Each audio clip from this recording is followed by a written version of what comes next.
Welcome to Shiva's recipes. ഇന്നത്തെ recipe കക്ക ഇറച്ചി തോരനാണ്. അതിനായിട്ടുള്ള ഇൻഗ്രീഡിയൻസ് എന്തൊക്കെയാണെന്ന് നോക്കാം. ഇത് തീരെ ചെറിയ കക്ക ഇറച്ചിയാണ്. 3-4 പ്രാവശ്യം വെള്ളത്തിൽ നന്നായി കഴുകി എടുത്ത് വെച്ചിരിക്കുന്നതാണിത്. ഇതിൻ്റെ അരപ്പിനായിട്ട് വേണ്ടത് അരമുറി തേങ്ങ തിരുമിയതും അതിൻ്റെ കൂടെ ഇഞ്ചി, വെളുത്തുള്ളി, പച്ചമുളക്, പെരിഞ്ചീരകം, കുരുമുളക്, മഞ്ഞൾപ്പൊടി. ഇത്രയാണ് ഇതിന് വേണ്ടത്. ഇനി പ്രിപ്പറേഷൻ നോക്കാം. അരപ്പിനായിട്ട് നമുക്ക് മിക്സിയുടെ ചെറിയ ജാറിലേക്ക് തേങ്ങ ചേർത്ത് കൊടുക്കാം. അതിലേക്ക് വെളുത്തുള്ളി, ചെറിയ ഉള്ളി, പച്ചമുളക്, ഇഞ്ചി,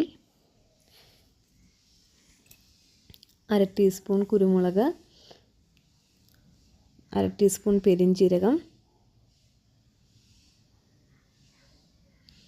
1/4 ടീസ്പൂൺ മഞ്ഞൾപ്പൊടി, അത്രയും ചേർത്ത് മിക്സിയിലൊന്ന് ബ്ലെൻഡ് ചെയ്തെടുക്കാം. ഒന്ന് പ്രസ് ചെയ്തെടുത്താൽ മതി. വെള്ളം ഒന്നും ചേർക്കരുത്. ജസ്റ്റ് ഒന്ന് പ്രസ് ചെയ്തെടുക്കാം. ഇത്രയാണ് ഇതിൻ്റെ അരപ്പിനായിട്ട് വേണ്ടത്. ഇനി നമുക്ക് കക്ക ഇറച്ചി വേവിക്കാനായിട്ട് വെക്കാം. ചട്ടിയിലേക്ക് കക്ക ഇറച്ചി ഇട്ടിട്ട് അതിലേക്ക് ഉപ്പ്, മഞ്ഞൾപ്പൊടി, ആവശ്യത്തിനുള്ള വെള്ളം ഇത്രയും ഒഴിച്ചൊന്ന് മിക്സ് ചെയ്ത് അടച്ചു വെച്ച് വേവിക്കാം. മീഡിയം ഫ്ലെയിമിൽ വേണം വെക്കാൻ.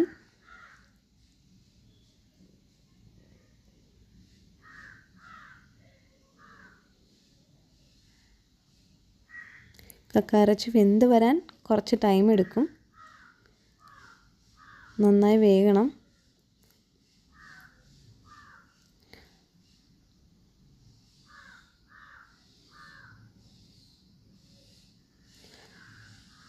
ഇടയ്ക്കൊന്ന് ഇളക്കി കൊടുക്കണം. ഇല്ലെങ്കിൽ കക്ക ഇറച്ചി ചട്ടിയിൽ കരിഞ്ഞു പിടിക്കും, അടിയിൽ പിടിക്കും.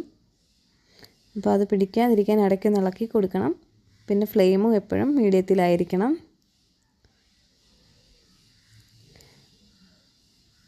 ഇതുപോലെ നന്നായി വെള്ളമൊക്കെ വറ്റി വെന്ത് വരുമ്പോൾ അതിലേക്ക് നമുക്ക് അരപ്പ് ചേർത്ത് കൊടുക്കാം.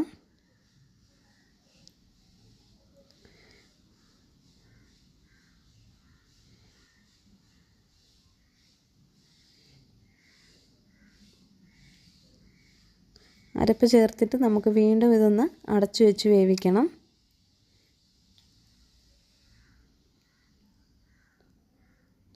കുറച്ച് ടൈം എടുക്കും ഇതൊക്കെ ഒന്ന് വെന്ത് വരാനായിട്ട്.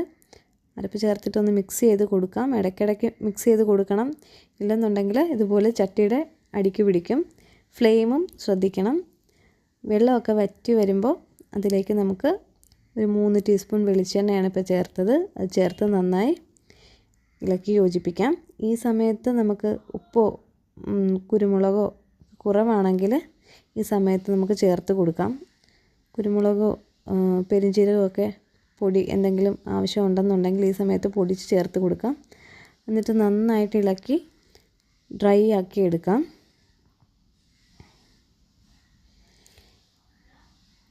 അപ്പോൾ നമ്മുടെ കക്ക ഇറച്ചി തോരൻ ഇവിടെ റെഡി ആയിട്ടുണ്ട്. വളരെ ടേസ്റ്റി ആയിട്ടുള്ളൊരു തോരനാണിത്. കുറച്ച് ടൈം എടുക്കും. Thank you for watching.